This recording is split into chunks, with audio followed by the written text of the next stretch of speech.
when they went to the queen to tell her her subjects had no bread, do you know what she said? Let them eat cake. Here, take the bomb. We're getting screwed, man. Hold on. Not really started. It came up on YouTube and Rumble. Really? Yeah. It's not started here.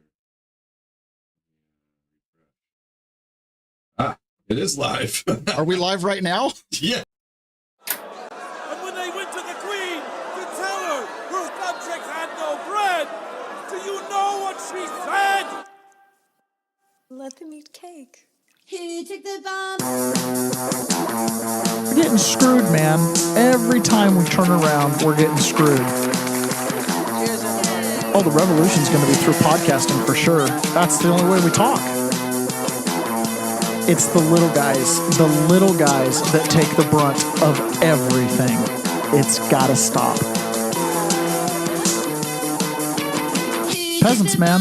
We're just peasants. Every one of us. You watch those old movies, you see the peasants in the background with the kings and queens walking around. We're those people. We're those people. Good morning, peasants. Welcome to another episode of The Peasant's Perspective. We had a little bit of chaos this morning. I guess we were streaming, not streaming, live, not live. And Carlitos and Ponyboy are like, good morning. And we're like, oh, we're live. So welcome, everybody. This is a Friday show. This week really flew by. Oh, man. It feels like yesterday was Monday. Oh, my gosh. Yeah, I know. With everything we've got going on over at 1776 Live, it's like, it's just one meeting to another. They're all the same meeting. Oh, well, no. Yeah, sometimes it feels that way. Freedom! Yeah. Repeat it with me, everybody. Freedom! All right. Looks like Maraizo, which is my mom, listening from Camp Morrison. Welcome, Mom. Good to have you. You know, one of the great things about the show is my mom and dad tune in every day. Right? That's kind of fun. I think gotta cool. boost the numbers somehow. Gotta boost it. Yeah, Mom, Dad, please comment. Make comments. What's funny is I don't know their pseudo accounts for like a long time. That's funny. Anyways, yesterday we played a clip with Senator Kane. I called him Chris Van Hollen. I was totally wrong. It was Senator Kane from Virginia, who almost was our vice president. Whoa. Right? Under Hillary Tim Clinton. Kaine? Yeah, Tim Kaine. Almost became our vice president. I mean, if they'd have stole it, they would have.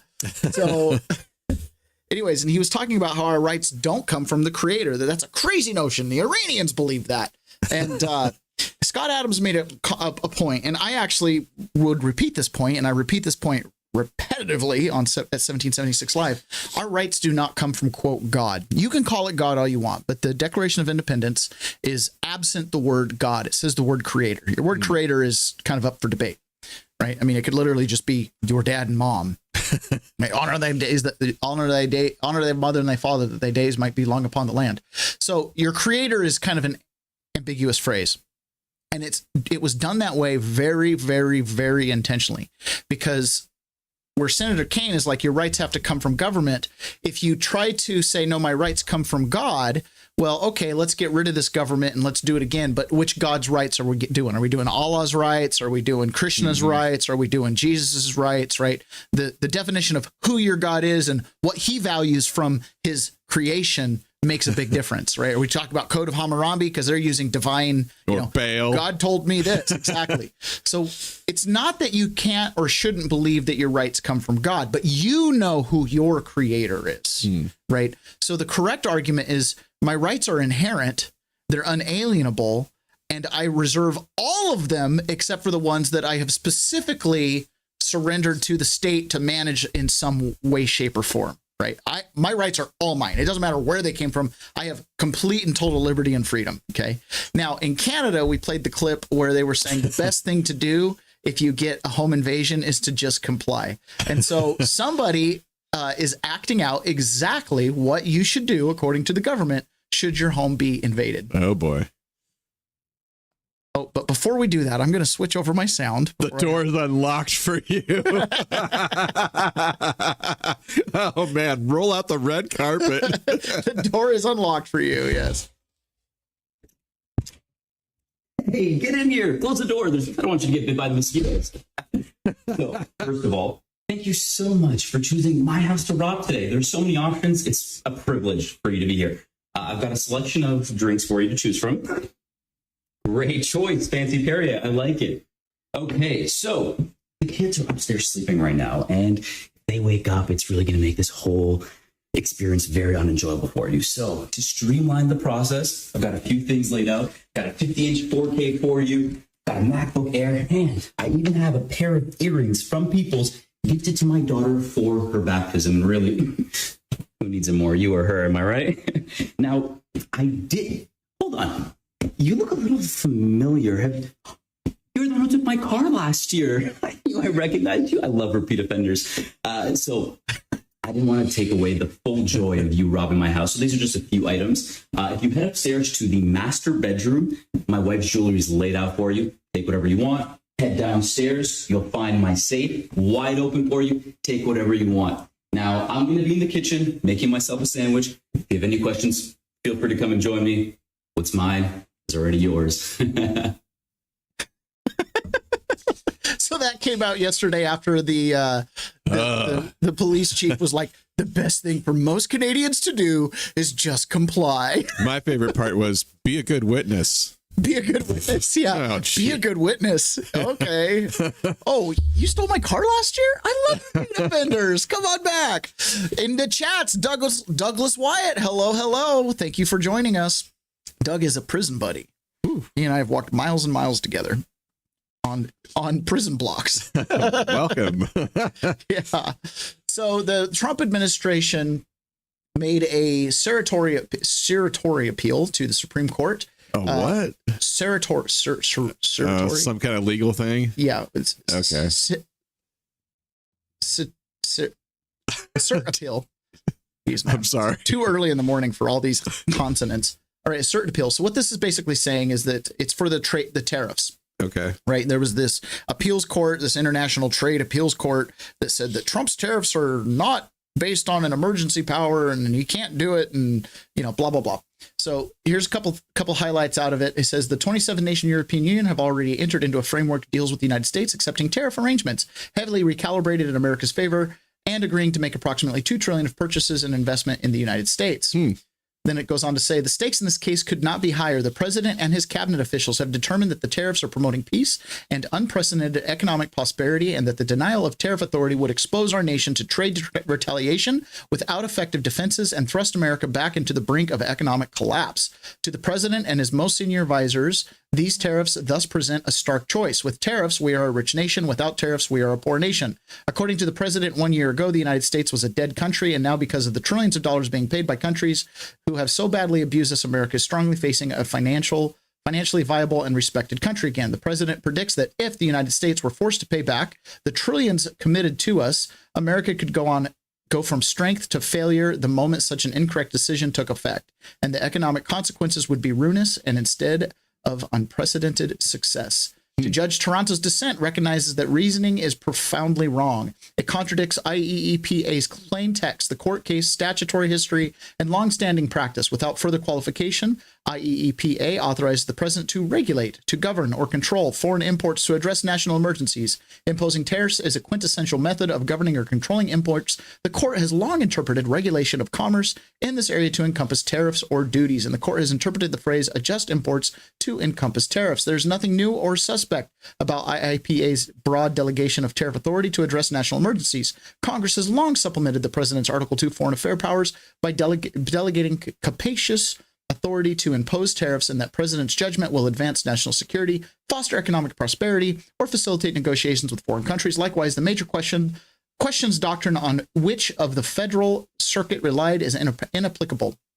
The IEEPA quite naturally addresses the most major questions, the powers available to the presidents to address extraordinary national emergencies in a foreign affairs context. The decision below eviscerates the critical tool for addressing emergencies through fuzzy reasoning that improperly transforms judges into foreign policy referees.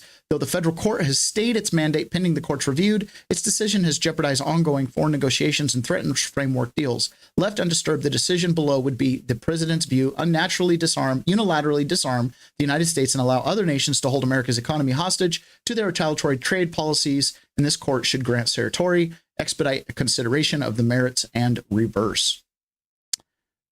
I feel like that last paragraph kind of basically told them, if you want to kill America, here's the dagger. Which I kind of have concerns about, because I have this sneaky suspicion there are certain people in our government that don't actually care about us. I don't know. It just seems kind of don't have a problem pushing the button. Yeah, they don't have a problem pushing the button. Exactly. It's pretty scary. And I think it can be used by our enemies against us. For example, here this morning, this is kind of breaking the internet this morning, but Donald Trump tweeted this out, picture of Putin, Xi, and Modi. And he says, looks like we've lost India and Russia to deepest, darkest China. May they have a long and prosperous future together, Donald J. Trump. I saw this tweet this morning and I was like,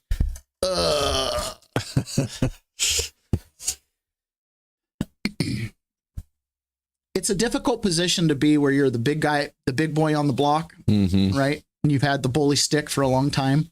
And now there's some other bullies in the neighborhood that are not quite as big as you, but you know, if you and one of the other bullies could team up, you could pretty much handle things. But if the three other sub bullies team up, the main bully's done.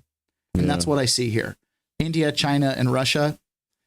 And Russia has all the same natural resource makeup that we do, right? Which is one of the reasons why sanctioning to death hasn't worked, is because we'll just build it domestically, right? And they have their own economic system now because we've iced them out of the SWIFT system. And so seeing them team up is kind of like scary. But at the same time, China is not a fair player. So China easily, just like they did with us, oh, be friends with us. We'll trade with you. It'll be great, right? This could suck Russia and India dry.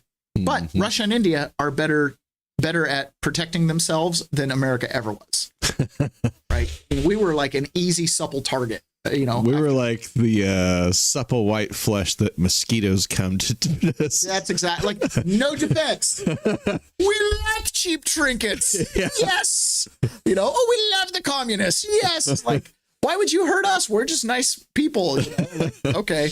Because we're mosquitoes. Yeah. Woo. So I definitely think that this is not a good thing. And it makes me wonder too, you know, Trump pointing it out that way. I don't know the relationships. Maybe Modi's like, yeah, better deal with Russia and China anyways. You know what I mean? Or he could be like, oh, I don't want to be shamed by this. You know, I'm just meeting with them because they're in the neighborhood, but I'm really on your side. How cool would it be if there was like some serious 5D Trump chess and Trump came to Xi, Putin, and Modi, and they were like, the real enemy is the Federal Reserve. I need you guys to help me take them out. And part of that's going to, you know, wouldn't that be great? Wouldn't it be awesome if we could just drink opium nonstop like that? No matter what the twist or turn, it's always good for us. I love it. Okay, Pam Bondi revealed, and this is just going to go along with our, you know, more and more corruption. Pam Bondi revealed that the United States government paid one single human smuggler $7 million. Individually Drives up their profit margins. No longer. We are investigating and prosecuting their crimes more aggressively than ever. And Joint Task Force Alpha is the tip of the spear. We have been working on that with Secretary Kristi Noem, Homeland Security, all day. This week, Joint Task Force Alpha, who came to airports alone, came to our country alone, were put on planes for connecting flights, lied to Border Patrol agents due to coaching and law enforcement. They charged up to $40,000 per victim. They used Zelle to transfer over $7 million over the course of this scheme, and I believe had profits, cash of over $18 million. And it's just not the southern border. In Vermont, and U.S. Attorney Drescher is here with us, we indicted Norma Lorenzo, a woman who allegedly worked with Canadian co-conspirators from Guatemala, Honduras, Mexico, and El Salvador. Children were transferred to private residences, other airports, and in 2023, according to CBP, parts of Vermont and New York started seeing unprecedented traffic from illegal aliens. Law enforcement officers operating in these areas encountered aliens from 97 different countries, including... So this is a long briefing, but basically the government was paying these different facilitators in these different places to move these kids around. Could you imagine being local law enforcement and all of a sudden having a strain of petty offenses and you're like, there's 97 different nationalities? Could you imagine that? Could you imagine in our local county, the local jails, like 97 different countries of origin? We don't have translators. Yeah, they all speak different languages. And they're all connected to Lupe, who's getting Zelle payments from the federal government. Yeah. $7 million over Zelle. Yeah. That's like Cash App, by the way, for people who don't know. That's ridiculous. The government was paying through Zelle. Jeez. Yeah, you just pop it on my phone, lady. Golly. Oh, I got some more kids for you. I know. Meanwhile, we're out here trying to convince our accountants that our RV is a write-off for the farm, right? I mean, they're over there taking $7 million Zelle payments, and we have legitimate Americans out here doing stuff like this. This is right off the RV. Oh my gosh. Oh man. Those are like half bales. What the heck? It doesn't get the traction. So the funny thing about this, what this is for those of the audio listeners, this is an RV towing a hay baler. And he's saying the farm accountant is now satisfied. He can write off the RV. That's so funny. So we're out here trying to follow all the ticky-tacky rules and, write off the fuel for the RV, and you got to bale hay with it. Meanwhile, they're out there getting Zelle payments. This is the former Surgeon General of the United States who, again, right? You've got Senator Kaine, who's like, your rights don't come from your creator. And now this woman here is like, well, what if you are, we don't want you to go through puberty in the wrong body. What would you say to folks who think that they're being reasonable by saying, why can't children just wait till they're 18? Adolescence is hard and puberty is hard. What if you're going through the wrong puberty? What if you inside feel that you are female, but now you're going through a male puberty? The argument is, well, they're too young to know. I want to make it clear that for prepubertal children, there are no medical procedures done. The standard of care allows them to explore that with therapy. What would you say to folks who think... Okay, so if you don't know, this woman right here is transgender. Yeah. Himself, herself. I never really know how to do this, right? It's transgender. And the funny thing was he played on the same high school football team as General Mark Milley. Shut up. Yeah. Are you kidding? So there's pictures of them on the football team together, and they're both, 6 foot plus, kind of broad shouldered, big burly men. And then all of a sudden now they're both in Biden's white, cabinet, and Mark Milley's in his military uniform. And then people would AI in like pink awards and stuff like that. Never. No. 2 generals counted the same high school football team. What are the odds? Huh. Yeah, about the same odds that 7 of your candidates die. Yeah, I know. Seriously. So this is kind of exciting news. So I think we should take a straw poll in the chats. How many of you think we've already been to the moon? And how many of you think we're just about to go for the conspiracy theorist? I think it's important to be honest, right? And so China's making great leaps in their space program.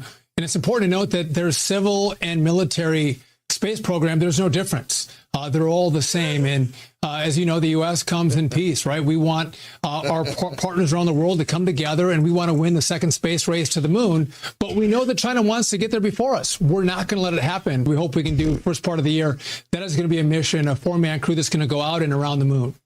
Artemis 3 is going to be when we land back on the moon. We're going to stay for a longer period of time, anywhere from 8 to 12 days on the moon. The longest time in the past was 3 days. And again, we're going to start sending payloads to the moon to start building our base camp. And then from there, again, we want to get in the early... Okay, so Frazier... We're going to start building our base camp. That's what we're doing. I love how he's like, yeah, the last time we were there was only for 3 days. Remember the last time we went to the space station for a couple of days? and then Boeing couldn't bring us home. Yeah. I don't know if I want to get stranded on this vacation. You want to get stranded on the moon for a couple years? 8 days at the Space Center ended up in 8 months. Why? Joe Biden doesn't want to let SpaceX bring you home. Oh my goodness. So, obviously it's like it is very hard to believe that we landed on the moon. Yeah. I watched a documentary one time. It was like a PBS documentary. I don't know, 10 parts about all the moon landing. And here's the thing. It was like 3 in 5 Americans in the 60s and 70s were employed in some industry that fed into the space race. So it was the space race, as Kennedy designed it, replaced the need to go to war, right? It gave us a way to expand our money supply by all this new credit, which then kind of pulled us out of the post-war recession. And it made it so that we weren't engaged in another conflict. It was almost like a jobs program. Carlitz, who is a pilot, by the way, says we have not been to the moon. It's a big lie to rob the American people of trillions of dollars. When I worked at NASA, we had a $1.4 billion budget, and we didn't accomplish anything except spending money. So he did work at NASA, yes, and I do know that. So he worked. He was an Air Force Coast Guard pilot, and then worked at NASA as an intelligence consultant. I believe that that's kind of so I watched this big long documentary, and it was like, here we landed on the moon. It's like, how'd they get the camera on the moon before this thing landed? Why are the shadows going different directions? Like, all these things kind of go, well, at a minimum, let's pretend, because I've heard Alex Jones be like, well, they can't get any kind of film from back then through the Van Allen radiation belt. So like they had to basically refilm it in a Hollywood studio, but we maybe went to the moon. You know what I mean? Like, that's kind of the conclusion I'm at. Like, if we went to the moon, whatever we watch on TV in these black and whites is not that, right? It's just a representation. Yeah. And of course, then you've got the astronauts themselves through their lives that at candid moments were like, we never went. We didn't go. I don't know what the moon's like. Like, will you swear on the Bible you went to the moon? I'm not swearing on nothing that I went to nowhere, So I tend to think that it was a big way to steal $1 billion from the people, or trillions of dollars from the people, to keep America employed. Probably did avoid some type of world war, and ultimately kind of put Russia on the outs. Now, I will say this. One of the very interesting things about the United States of America is we have so much capacity, intellectual property, and stuff like that, but we're often late to the game. Russia launched the first person into space, and that's what got our butts in gear, all the way to faking it, right? China right now has machinery on the backside of the moon, and we don't know what they're doing. We have no idea what they're doing back there. That is a truth, right? You can go read it. They're like, yeah, they're on the backside of the moon, and we don't know what they're doing. So I think it's great that we're going again. I imagine this time they won't be able to fake it quite as easily, or not. Who knows? Again, this is in that category of who knows. I do remember watching a NASA video where the guy's like, oh, we lost all the calculations on how to get there. It's like, yeah, you just lost them like in a flood? Like, what are you talking about? Oh, we just don't have the information. Somebody hit delete on accident. Somebody hit delete. Yeah. So it'll be pretty interesting. And I've heard people like Elon Musk kind of do the whole, I don't know, like he was just saying for his rockets, it would take like 4 packs of fuel to get there. And he's like, I'm not exactly sure how they did that with Apollo. I don't know. So in another moment of, maybe they used some of that element 115. Yeah. In another element of our government should be highly suspected, this is a county assessor. Okay. Oh boy. A county assessor. So one of the things with government is we project our goodness. It's easy for us to imagine that some federal official that's flying around the country, flying around the world on coattails is taking cash payments from Kazakhstan, or they're grifting off some ginormous budget with billions of dollars, like we just saw with the trafficking, and it's almost like it doesn't touch us. It's too big. It's too far away. Well, this is a county assessor. This is somebody that you go in to make your property tax payment to. Listen to this. Here are your top stories. Former Santa Cruz County Treasurer Elizabeth Gutbar has been sentenced to 10 years in prison for embezzling and laundering more than $38 million in public funds. Woo. She was sentenced in federal court in Tucson, Arizona by District Judge Rosemary C. Marquez. The case is one of Arizona's largest government embezzlement scandals in history. Gutbar served as Santa Cruz County Treasurer from 2012 until her resignation in 2024. During this time, she allegedly orchestrated a sophisticated scheme to embezzle nearly $40 million from county funds. The 63-year-old pleaded guilty. I want you to look at this woman here. Does this woman look like someone that would just be embezzling $40 million from your local county? No. November, this is like middle-aged, gray-haired, like ponytail. No, she looks like no she jewelry. Might sell something on the side. No jewelry, right? Doesn't have any flash. Like, this is someone you would look at and go, "Oh yeah, she's on a $50,000 a year income." Yeah. A public official, money laundering, and tax evasion, allowing her to avoid a trial. The FBI and IRS found that Gutbar initiated about 187 unauthorized wire transfers from Santa Cruz County's bank accounts, bypassing the required two-step approval process by using the authentication token of one of her employees, meaning she was able to both initiate and approve the transactions. The embezzled funds were funneled into accounts under the names of fake companies that she created. Gutbar spent the money on purchasing real estate properties, renovating her family ranch, covering expenses for her cattle business, buying at least 20 vehicles, and acquiring homes in Mexico and Pine Top, Arizona, as well as a horse ranch. The total amount embezzled was about $38.7 million. Judge Marquez sentenced Gutbar to 10 years in prison, followed by 3 years of supervised release. Her plea agreement was for 5.25 to 6.5 years, but the judge thought she deserved more time behind bars. She was also ordered to pay about $51.8 million in restitution. She was immediately taken into custody by the U.S. Marshals after sentencing. The FBI and IRS started their investigation after Chase Bank contacted them about unusual transactions. I mean, they couldn't contact the federal government about Epstein, but yeah, I mean, sure, this county assessor. I love when these people get these sentences that are so close to yours. I was just going to mention that.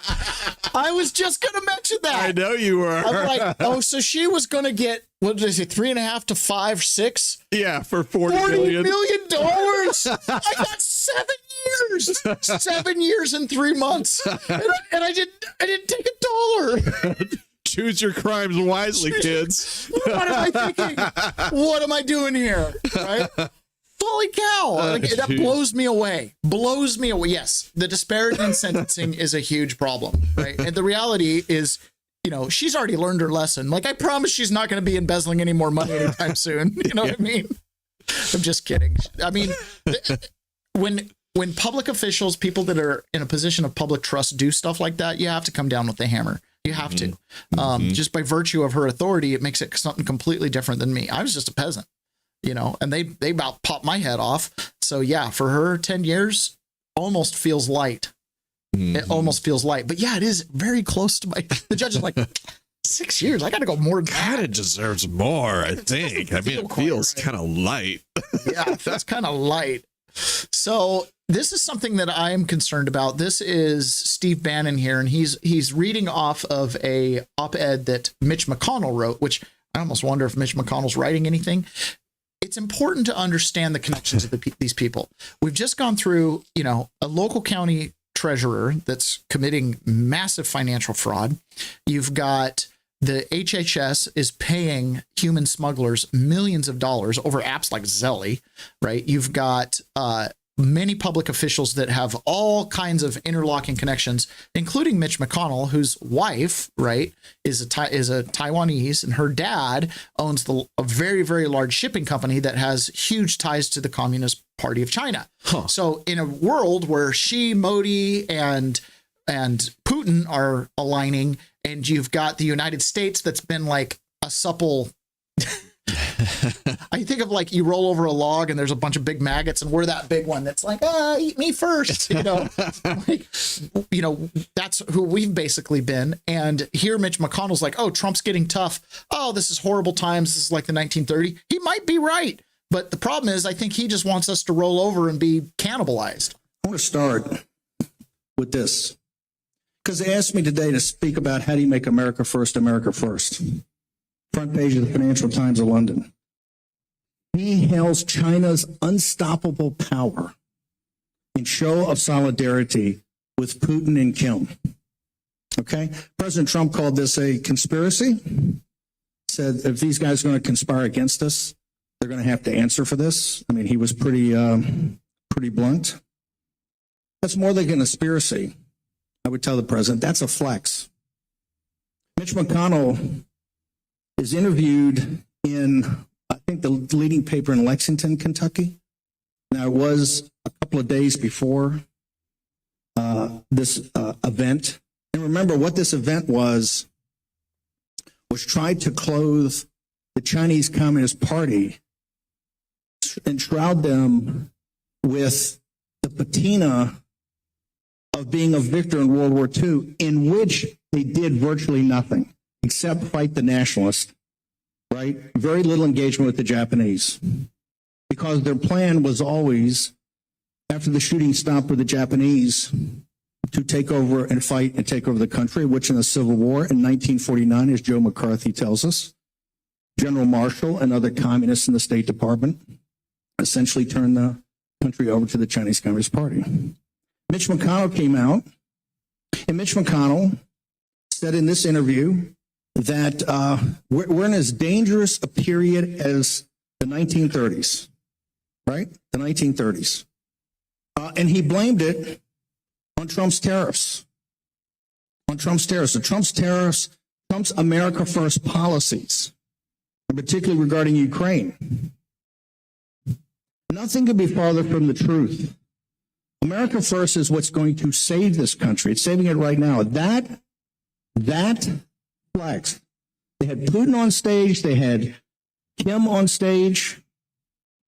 They had the mullahs were there, right? The Persians, all their buddies. They're there to send a message that the Second World War is about the Eurasian landmass. The Third World War is about the Eurasian landmass, and we're already in the Third World War. And Mitch McConnell and the neoliberal neocons are what got us here. 30 years of rot. Yeah, I think Donald Trump is absolutely right. Or not Donald Trump, excuse me, Steve Bannon. And that's the second time yesterday that the establishment got called out for essentially letting the country rot. And, now you want to make this big deal about something, but you're the one who got us here. I think he's got a good point. And I'm going to show that later in RFK, because he had some committee hearings yesterday. There's so many things, right? There's like big news making things. It's almost impossible to do a show like this where we try to get a big picture. So the other thing that happened yesterday was Donald Trump had a bunch of the tech bros in the White House, and they had a nice little meal together. Now, Elon Musk was notably absent from this. You've got Bill Gates, Sergey Brin, Mark Zuckerberg are all here. Now, keep in mind, right, leading up to the election, those guys were kind of in nebulous land. We don't know who to support. Elon Musk clearly jumped in with Trump. In the beginning of Trump's presidency, it was Trump, Elon. Elon's the co-president, blah, blah, blah, blah, blah. And then they had this like spectacular falling out. Well, now Trump's got Zuckerberg and Sergey. Now they're in the White House. And I'm like, again, the pincer move, you know what I mean? Like Elon's clearly pro-America, America First, still is, right? Still is. And now these guys are over here singing a different tune. So this is Sergey Brin from Google. Now, keep in mind, both Zuckerberg and Sergey Brin here have massively empowered the Chinese Communist Party. Oh, yeah. They have built their backbone infrastructure, their surveillance straight. These guys did it. Well, these guys used to be in the Democrats' pocket and were anti-Trump to the core. Yeah. And now here they are like, please protect us from our monster. I mean, these guys are Dr. Frankenstein's and China's the monster. Yeah. I mean, I don't know how else to describe this. And now they're like, help. Peasants, grab your pitchforks. I also just wanted to mention, we don't have to get into all the details talked about in the Oval Office, but I think it's a real incredible inflection point right now in AI, and the fact that your administration is supporting our companies instead of fighting with them. It's hugely important. Obviously, it's a global race, and I think we're at the cusp where these AI models are about to become profoundly useful, kind of beyond wow, it's cool, can do that, but actually day-to-day incredible utility, incredible productivity. So very grateful for your administration support. I also just wanted to mention... Why is it that the Chinese Communist Party opposes AI the way these guys are doing it? Have you thought about this? Because they're going to lose the race if we go this way? No, it's not so much that. I don't know. So I had this explained to me that when it came to like social media and the internet and just technology in general, these countries, China, Russia, kind of these totalitarian leaning countries, saw a huge opportunity because they could take that technology and they could point it at their citizens. Does that make sense? Hoover up data, collect it and stuff like that. But the software itself and this stuff wasn't intelligent, right? They could direct it and steer it. It didn't see the big picture, just saw what they wanted it to see. Well, with AI, it's a little bit different. AI ushers in this unbelievable amount of transparency, right? When I ask AI a query, right, and I go check on the internet, did we land on the moon? It's not just going to look at NASA. It's not just going to look at whatever. It's going to go out to all these random little microblogs and Reddit posts and Reddit threads and X threads. So there might be too much exposure of actual truth. Yeah. So you got one random, like in the election meddling of 2020, there was one Japanese guy who posted all of the data packets that he saw passing back and forth internationally onto his X post. And he wanted a $20 donation to his cat video page or whatever in order to release it. AI found that, right? Otherwise, it's just some obscure guy with 3 followers on Twitter that's just randomly posting packets of data that's crossing these cables. Why he has access, who knows? You know what I mean? But AI could go find that one thing. And that's the same thing what happened with Lisa Cook. AI is what found her mortgage fraud applications, put it together and said, here's someone who committed mortgage fraud. So imagine you're a government that, I don't know, pays human traffickers, and all of a sudden AI gets released on the system, and not only does it identify that there's this loose checking account that just keeps sending money to this guy, but then it also looks at that guy's IRS things and sees that he's got, income distributions going to another shell corporation, which was created by a bureaucrat who's married to a politician, and AI just goes and gathers it all up and goes, here you go. And so imagine being a totalitarian country that does nothing but break the rules, does nothing but enforce the rules onto others that you don't do yourself. And somebody can just go, who are all the people who've committed mortgage fraud? And please rank them by their highest public please rank them. Yeah, please rank them by their highest public authority. Please rank them by their skeeziness. By their skeeziness, exactly. This is incredibly scary.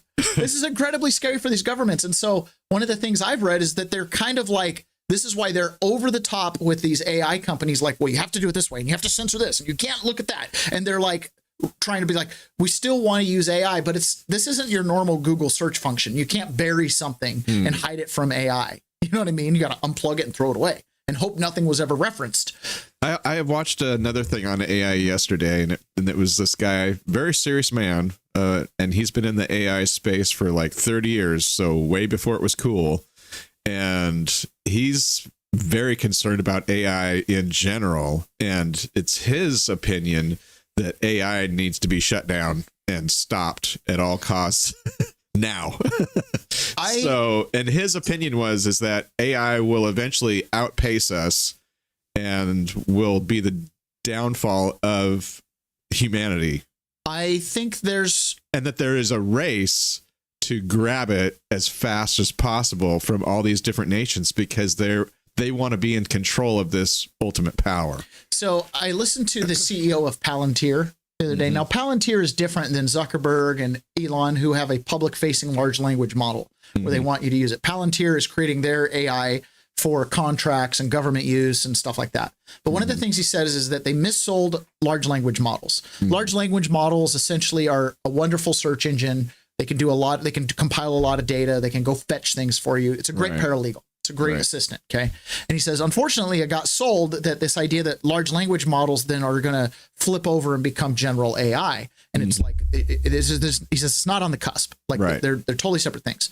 But what he says is, unfortunately, the way it was pitched made it seem like, oh, AI is going to take all your jobs. And he's like, so then the LLM came in and people are afraid of it. And so people are resistant to it. And then it's kind of coming in like a little bit of a wave, but people are realizing really quickly, like I saw this article about a bunch of marketers. They're like, AI can write a bunch of copy, but it doesn't move anybody.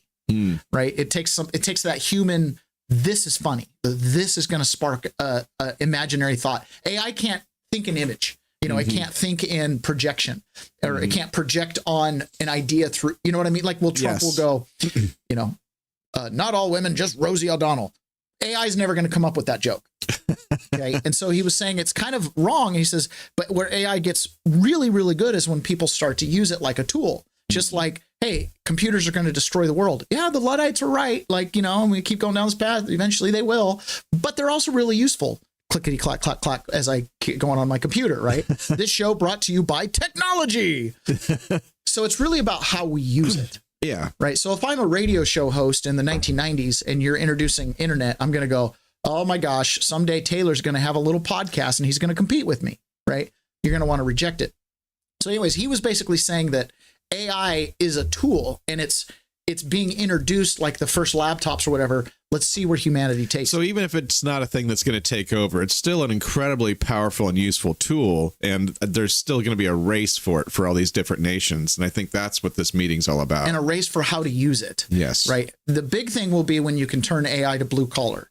When you have blue collar workers that are no longer breaking their back, but they're sitting there with their joysticks and their robots, that's when you've really taken a next step.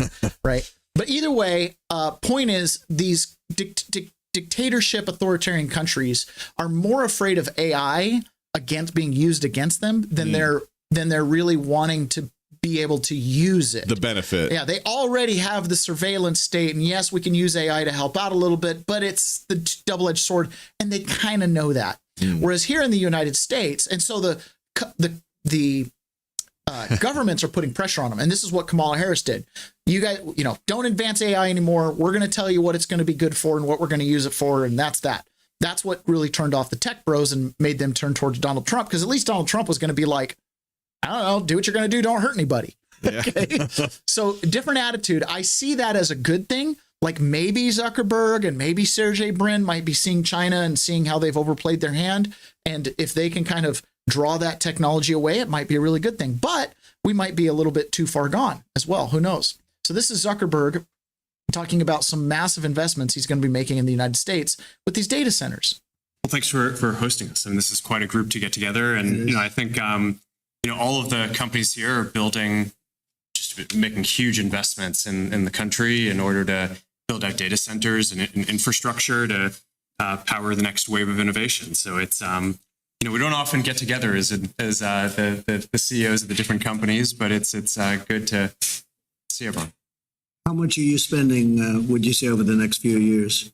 Oh, gosh. I mean, I think it's probably going to be something like, at least $600 billion through 28 in the U.S. Yeah. It's a lot. No, it's significant. It's a lot. Thank you, Mark. It's great to have you. Thank you. Well, thanks for Now, I posted out a picture on my Facebook that had Barack Obama sitting at the table with Jack Dorsey and Zuckerberg and the Cisco and Intel CEO. And I said, if you want to see what the last scene in Animal Farm looks like, this is it. Well, here we go, folks. This is the last scene in Animal Farm. The the pigs have come back home. Okay, so this was posted by Election Wizard. And I guess yesterday there was a raid on a Hyundai mega battery site in Georgia, resulting in the arrest of 450 illegals. Oh, boy.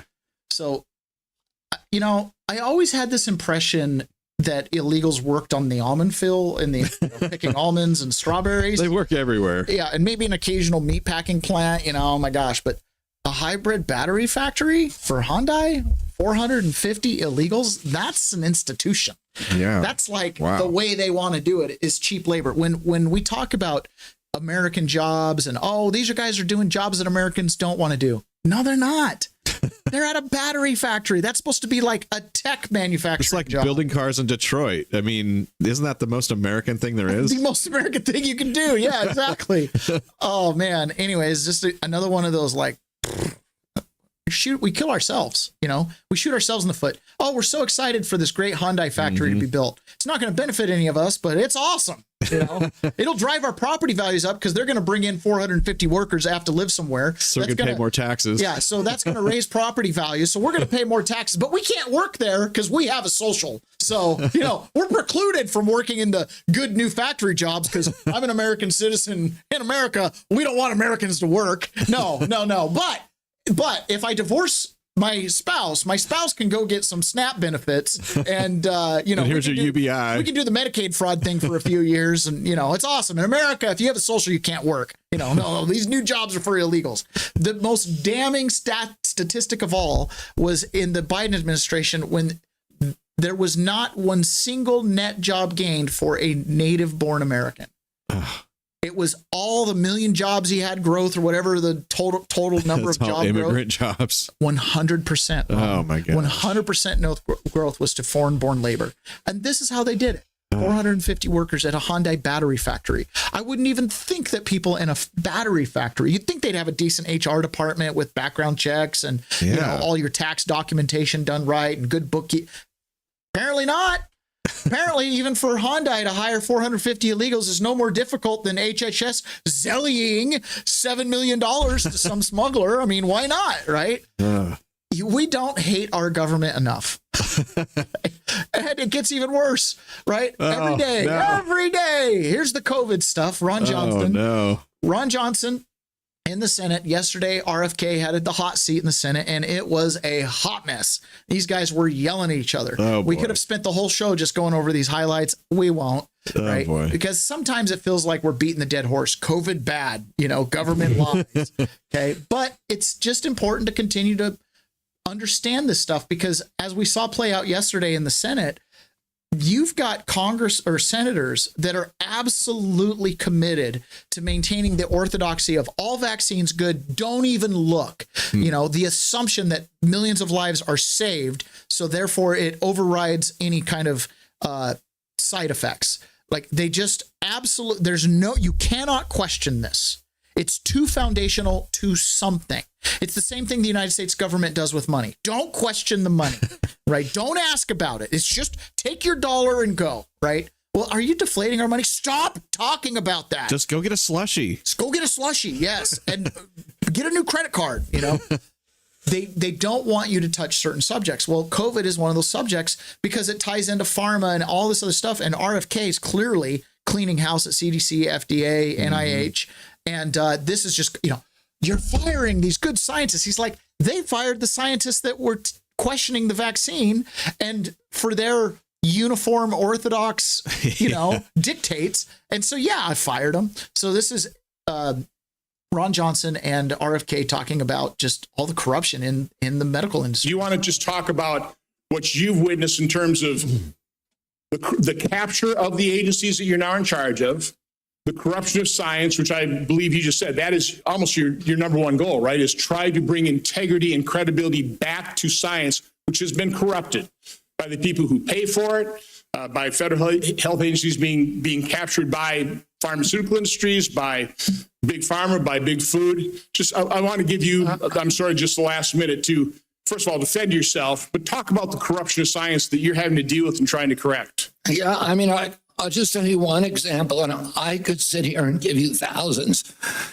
But in 2002, CDC did an internal study of Atlanta and Fulton County, Georgia children, and looked at children who got the MMR vaccine on time and compared those to kids who got them later. So in other words, kids who got them before 36 months and kids who got them afterward. The data from that study showed that Black boys who got the vaccine on time had a 260% greater chance of getting an autism diagnosis than children who waited. The chief scientist on that, Dr. William Thompson, the senior vaccine safety science at CDC, was ordered to come into a room with 4 other co-authors by his boss, Frank DiStefano, who's the head of the immunization safety branch, and ordered to destroy that data. And then they published it without that fact. So you know that story. I know that story. And you know of hundreds of stories like that. It happens all the time. We are being lied to by these agencies, and we're going to change that right now. 260% increase. He was brought into a room with 4 other bosses. This is 2002, right? You will delete that data. Oh, vaccines don't cause autism. Why? Well, we've gotten rid of any indicators or anything to make you think that. Totally good and fine. Why? We want little babies to get this. You know, I almost wonder if you are trying to kill us. What would be the harm in just doing the vaccine schedule at 36 months? Well, some parents might forget and get busy. So? You're going to give kids autism? Like, this is not a small thing.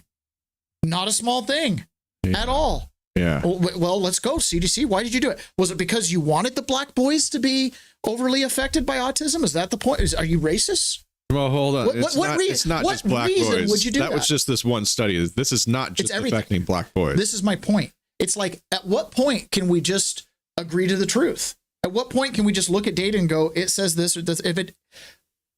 You're eliminating the data. You're telling a story. Mm-hmm. You're creating a narrative with pseudoscience. It's a fiction. It's a fiction, and you know the truth. Delete the data, bring them into a room with 4 of the people and delete the data and then publish it with a conclusion that you could not reach, that these are safe and effective, and no side effects, no problems. You can't reach that conclusion if you include the data, which means you had a conclusion in mind before you ever did the research, which means, why didn't you just take the money and not do the work? The human smugglers at least have it figured out. You know, just take the Zelle. Wow. So then, of course, you know, some of these Democrat senators, especially, including Senator Cassidy, who's a Republican, just are lighting him up about firing people and blah, blah, blah, blah, blah. And he retorts with this. We are the sickest country in the world. That's why we have to fire people at CDC. They did not do their job. This was their job to keep us healthy. Thank you. And I need to fire some of those people to make sure this doesn't happen again. That's all there is to it. It's super simple. Hey, you're a principal and you got 5% literacy rate at your school. Oh, I'm doing as best I can. No, you're not. Whatever you're doing, it doesn't work. You're done. Yeah. You know, like, I'm sorry. Oh, we're CDC. We're great. Sorry. Then why aren't we healthy? Why is red dye 47 in our food? Why do we have GMO products everywhere? Why do we have aluminum in vaccines? Why are you putting mercury in people? There's no scenario where mercury. Well, we need to stabilize the vaccines. I don't want the mercury. Okay. Take your poison, Taylor. Yeah. Senator Ron Wyden came after RFK, and RFK just put him right back in his place and put this burden on him. Listen, you've been in Congress for 20 years. This happened on your watch. About anything you've done or plans to change it. And my last comment is, I hope that you will tell the American people how many preventable child deaths are an acceptable sacrifice for enacting an agenda that I think is fundamentally cruel and defies common sense. Thank you, Mr. Chairman. Do I got a reply? Or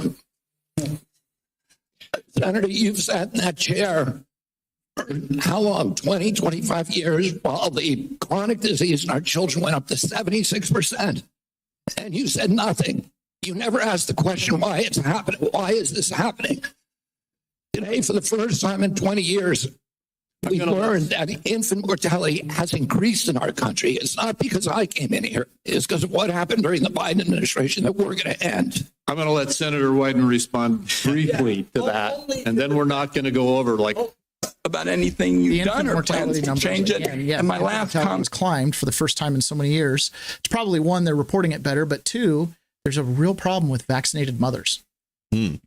And it's showing up in the statistics, right? With stillbirths and other birth complications that are causing high infant mortality. And a lot of this is because our Democrats, specifically the Democrats, and I think Republicans too, it's universal. This is a congresswoman. I don't even know who she is. She gave her little press conference yesterday and she got asked about, you know, is this good for your constituents? And she had to look up the word constituents. And you were referring to those in pension as your constituents. Do you view even those with absolutely no form of legal status at all? So she got caught calling illegal immigrants who are being deported her constituents. Oh my God. So then she had to look it up. So I didn't realize this was such a controversy until the right-wing media started attacking me for using the word. So I Googled the word constituent. The definition of constituent is somebody who is part of a community. Doesn't matter what their legal status is. If somebody is an asylum seeker, if somebody has a green card, if somebody is a U.S. citizen, if somebody lives in the community, I represent them. Constituent does not mean voter. I don't care if none of these individuals can vote for me. I don't give a shit. I care about making sure that the United States government, with our taxpayer dollars, is treating human beings with dignity and respect. So yes. Oh gosh. What about the kids being smuggled? No, the people that vote for you are your constituents, dumbass. Well, but so are the illegals. Because No, anybody in a they're community, not. anybody in a community, including the illegal community, those are my No, when you say my constituents, it's because you're a part of that community. You're legal. Yeah, you're legal. I mean, presumptive. I mean, I know there's a couple of you Congress people like Ilhan Omar were questioning if you're legal or not, right? But assuming you're legal, they're part of your community. And jeez, I'm a peasant, so I have the right to be inconsistent. I have that right. I'm in charge of nobody. The only people I have to be consistent with are my children. Okay. No one else do I have the duty to be consistent. Right. But with her, it's like, so, you know, the whole paying human traffickers and smugglers. Why don't you stop that? Well, we're really about bringing them in because those are my constituents. Those are my constituents. You know, the ones being raped coming up the border. Those ones, the ones that are being, you know, forced to work in these horrendous conditions at the Hyundai battery factories and the food processing plants. Right. Those are your constituents. Yep. You can do something about the conditions there. You should consider it. You know what I mean? You know what? You might consider making those employers pay taxes. You might consider it. Right. Hey, why not? I mean, let's expand the constituency base. Xi Jinping, you're a part of my constituency. Unbelievable. Again, these people's brains are just broken. I mean, they just don't know. What do you say? What do I say? What do you call it? What do you call something like that? Well, my constituents are everybody. No, I mean, the people. Okay. This is probably a bad example, but if you're in your church ward, doesn't that include everybody in the community? Yeah. Everybody. Everybody. I get that. Well, the definition is constituent is just member of a community. Okay, but you're a congressman, and the community you're representing is supposed to be like legal Americans. It's the people that voted for you. Yeah, the people who voted for you and their households. Yeah. Duh. All right. The inconsistency goes forever, and all of these. When you're on the government side, you're not looking in a mirror, right? Because if you looked in a mirror, you'd be horrified at what you see. Criminality at all your, who's not a criminal? We hear constantly about how so many of the representatives are corrupt, and then you'll get some senator like when Manchin retired, and he goes, "There's not a bad senator up here. They're all great. Everybody's wonderful. Some of them lose their way from time to time." It's like, yeah, I mean, that's you and your friends. You know what I mean? Like, yeah, like Jean Valjean stole some bread. Yeah, lost his way. Yeah. So.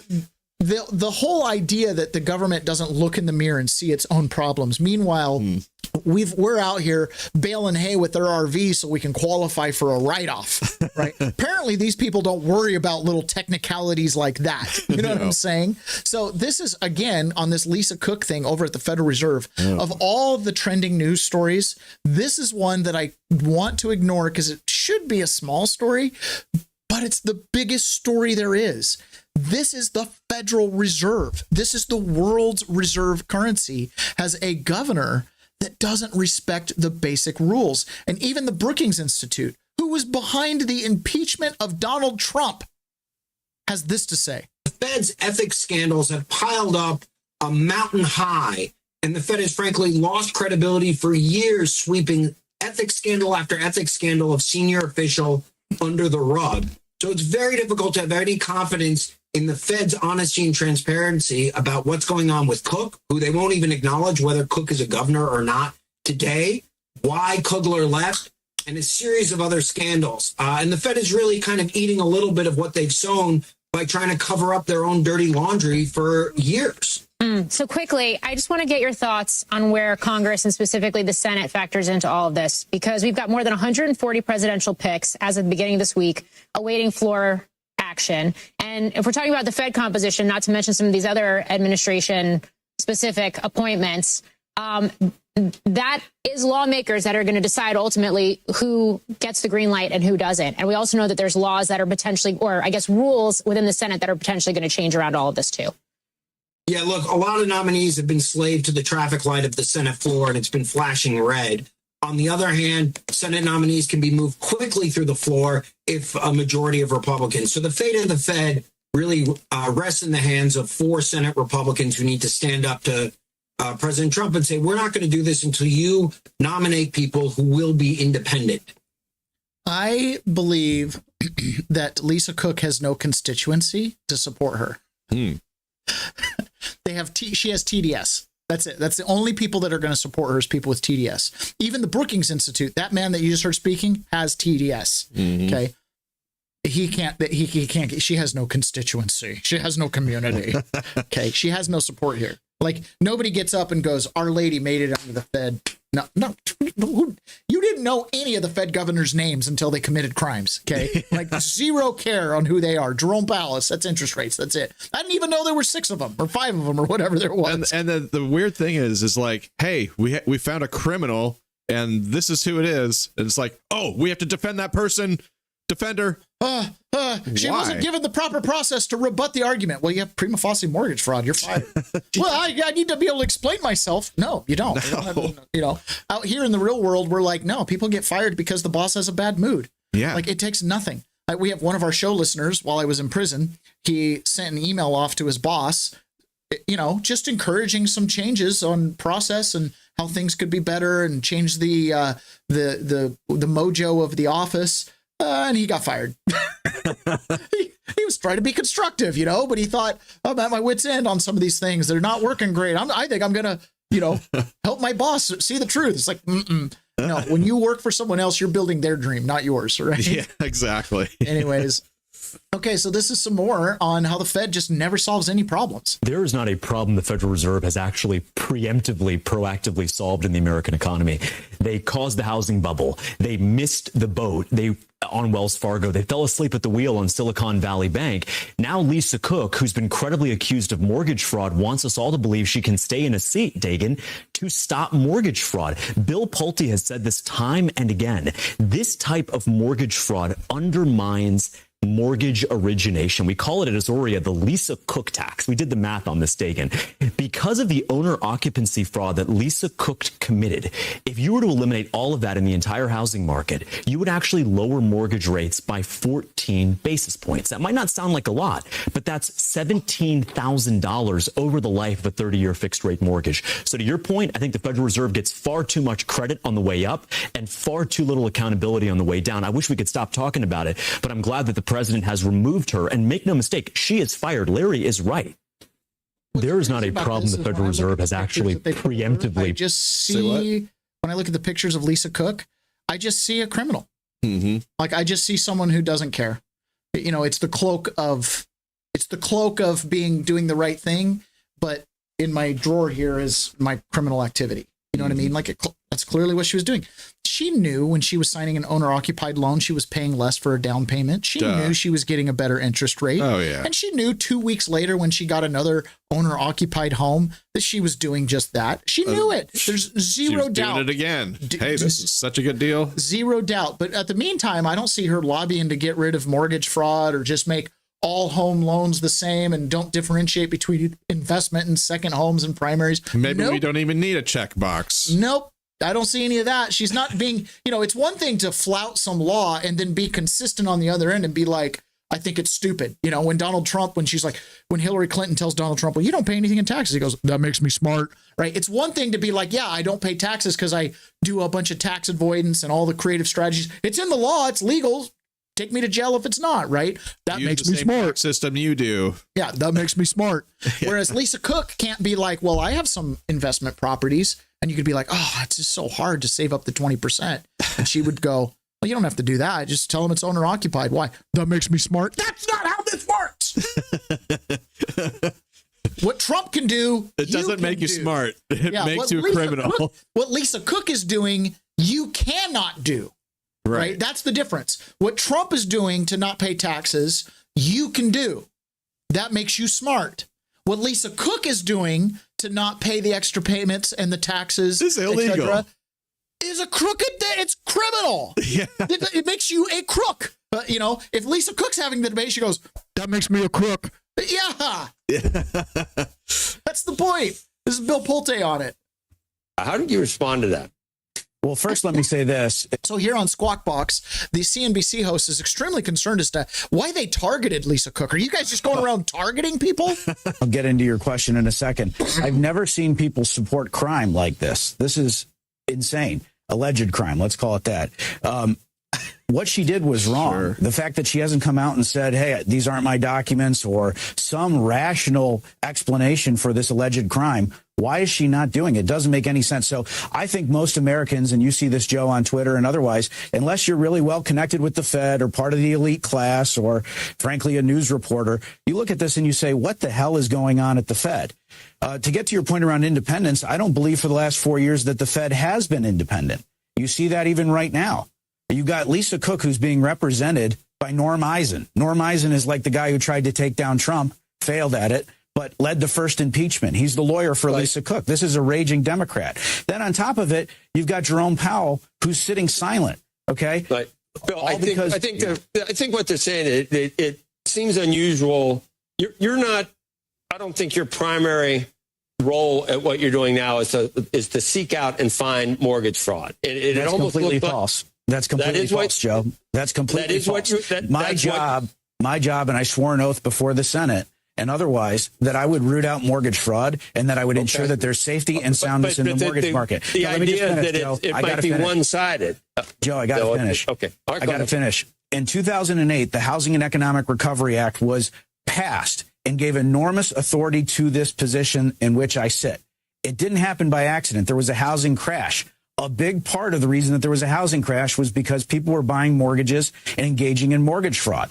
So I'm not going to be intimidated from pursuing mortgage fraud just because somebody has the special title of being a Fed governor. This is my job to ensure the safety and soundness of the mortgage market. It doesn't matter whether you're a Republican or Democrat or a Fed governor or somebody who mans a convenience store. If you commit mortgage fraud, you need to be held accountable, period. Bill, speak to this. And I think that there's two ideas that could be held at one time. One is, it is very possible that she did something wrong, if not illegal. It is also possible that people will view this as a political weaponization. Can you speak directly to how this came about in terms of going and looking at her work and looking at these mortgages? Who told you to do that? What kind of conversations you've had about that so people can understand the dynamic taking place here? Our agency discovered it, Andrew, independent of anyone else. That's what we do day in and day out. As I said, we received a tip. We only use public documents in our referrals. We only use public documents in order to determine the fraud. And frankly, people need to stop being so lazy and say, you know what, maybe we should do some hard work and figure out how we root out mortgage fraud because we can't have another 08 again. But just to put a fine point on it, this tip came from where? Well, you have to understand, of course, as part of a federal investigation, I'm not going to explain our sources and methods, where we get tips from, who are whistleblowers. This is exactly why you have whistleblower protections. This is exactly why you don't intimidate people who are your sources, who give you information. So it would be reckless for me to do that. Hold on. No, but who told on political weaponization issue? Because if, for example, the tip came from inside the administration or came from even inside your agency with somebody who works for you who decided, you know what, I looked through this and I need you to look into this, then that creates the perception issue. So again, you can have... Okay. I've advanced this phrase before. I don't believe it in its summary, but this idea that all cops are bad cops, and the answer being why? Because if there were any good cops, there wouldn't be any bad cops. If you sit on the Fed Reserve Board, your whole job is for everyone to follow the rules. Mm-hmm. If you're at where Pulte is at the Department of Housing, your job is to make sure everyone follows the rules. If you're inside the administration, your job is to make sure everyone follows the rules. So the idea that this commentator here is like, well, if they pointed it out, This is the whole back the blue thing. This is the whole corrupt up. This is the whole, well, don't spread our dirty laundry around, but let's just go after the peasants. Do you see what I'm saying? No, we're only focused on going after the peasants. We have to maintain the illusion that we're perfect, that our shit don't stink. That's what this is, right? It's embarrassing to them that the mirror's being held up and you've got acne. You know what I mean? It's horrible what we're looking at. Pockmarks everywhere. I think you can hold both ideas in your head, but I'm trying to actually, to some degree, help you explain to the public that one component part of the political weaponization issue. Well, I don't need you to help me explain things, Andrew. It's very clear. This lady signed these documents or she didn't. She committed mortgage fraud or she didn't. And why are we making excuses for somebody who's supposed to be, I think, the most sophisticated person, one of the most sophisticated people in the entire world? And somehow you and Steve Leisman and all these people aren't asking Powell, why are you allowing this at this prestigious institution? I've asked that question repeatedly. I've asked, why has she not come out? Why has she not come out and admitted it? Yeah. It's because she's in a cabal. She's relying on the blue line. She's relying on we'll all support each other and it'll be fine. You know, as much attention as we've given Lisa Cook and Jerome Powell, when we were watching that clip, there were 3 people sitting on that panel, and it got me thinking, I wonder what kind of fraud the other gal has committed and just hasn't been exposed yet. Yeah. So this is Scott McFarland, and I almost hesitate to even play this because this guy is a total something. He sat in my trial, wrote about me. He's one of these reporters that made his whole 4 years of the last 4 years about covering J6 trials every day. Okay, he's a CBS reporter. So he was in this here. He was in a hearing yesterday where one of these magistrate judges in DC, who's an Ethiopian born, apparently half the judges in DC aren't Americans. They're so this Ethiopian judge was upset because somebody in this DC crackdown got arrested, sat in jail for a week before they saw the judge, which, by the way, is a judicial branch problem because, 72 hours, like, get your schedule right, even if you got to take long hours. But either way, sat in jail for a week. And then before his hearing, the Department of Justice dismissed felony charges that he had. Whoa. Okay, so then the judge got upset. And so we're going to listen to what he has to say. And then I'm going to add some commentary because the idea that this is a new thing, that this is just being created by Trump, screw you. Look at my friend Earl, who, by the way, spent the night on the street last night. I'll show you pictures of where he slept. Scott McFarland at D.C. Federal Court. I just stepped outside to brief you on what just happened because it was quite something.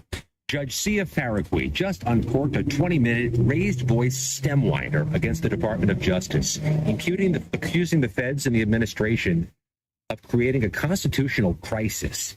It went on so long and so powerfully, he concluded by saying it's September 4th. As of now, we still have a constitutional democracy. Here's what happened. The feds, 30 minutes before a preliminary hearing for a man named Edward Dana, announced they were dismissing the felony charge against Edward Dana, the latest in a series of federal cases they have sought to dismiss amid this Trump D.C. clampdown on all the recent arrests. Dana was accused of breaking a light fixture, of being drunk, allegedly claiming that he was part of the Russian mafia, that he wanted to fight fascism, even if it meant killing a president. Those are the accusations. The feds brought a felony charge of threats against the president. The defense attorney said even a 15-year-old would know that's not a felony threat against president type case. But Dana was locked up for a week. And just before his preliminary hearing, the feds say the felony case is gone. The judge, Sia Faragui, said this is happening too much, too many mistakes, too many dropped cases, that there's embarrassment and shame for the Department of Justice, and that the message to people who look like Mr. Dana is be very afraid. And the judge went on from there, saying that the defense may have remedies for false imprisonment, may seek money. And the judge also argued that it's September 4th. As of now, he says, we still have a constitutional democracy. He demanded the Department of Justice hand over answers as to how this happened and how this keeps happening in the recent cases. The judge says we're acting like this is normal. It seems like the feds are making arrests first and asking questions or seeing if it's okay later. And then made this allusion, saying the administration seems to be playing cops and robbers like children. They seem to have time to issue stats on Twitter and Truth Social, he said, about arrests, but doesn't seem to have time to answer for the people who are mistakenly arrested.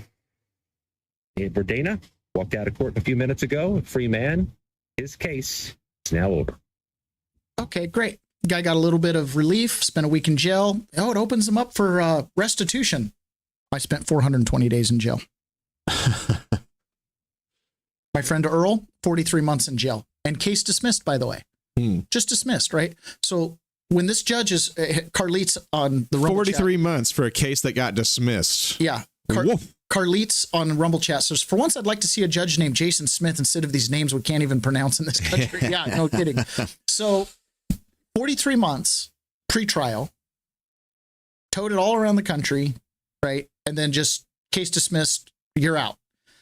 So Earl's been out, I don't know, a month or two now. This is where he slept last night in the streets of Iowa. He got released in New Mexico. We finally got him a bus ticket to Iowa, and he's sleeping on the street. And when I called him yesterday, I had to go make his cell phone payment because clearly he has no way to earn money. And his cell phone is his lifeline because it's the only way I can talk to him. And I'm about the only person talking to him.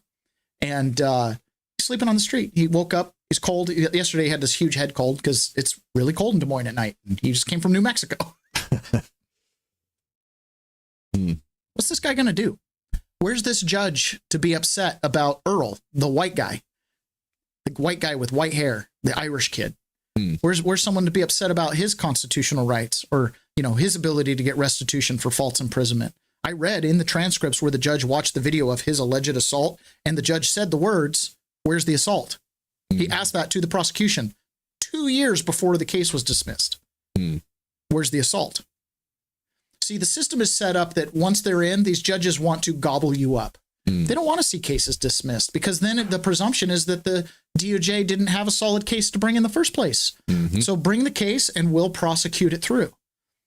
Okay, well, I look at what the DOJ is doing now. If you charge someone and then do a little more due diligence and go, we're not going to charge them, I'd rather the case be dismissed rather than force the DOJ to go through a bad case. Do you see what I'm saying? Yeah. I mean, if we have to err on the side of one or the other, why don't we err on the side of Mr. Whoever that made threats against a president, drunken, broke, all this stuff? I'd rather get his case dismissed and, you know, that situation than Earl's, where it gets dragged on for 43 months and gets the same result. Hey, judge, whose rights have been more violated? The guy that sat for 7 days or the guy that sat for 4 years to wait for the same result? Why couldn't the DOJ look at some of these J6 cases and go, they didn't, you know, they just walked on the lawn? No, they're being targeted. So we got to push these cases through. As my judge said, I have a duty to dispose of this case. Yeah, well, why don't you just dismiss it? Right? No, they want to see it through. But in the meantime, this is what, you know, our good American citizens are going through is they're sleeping on the streets. Same court system, guys, federal court system. It's totally broken. All right, that's it for our public chat. We are going to jump over to private and we are going to talk about Thomas Massey and Jeffrey Epstein. Oh boy. Yeah. So we will see you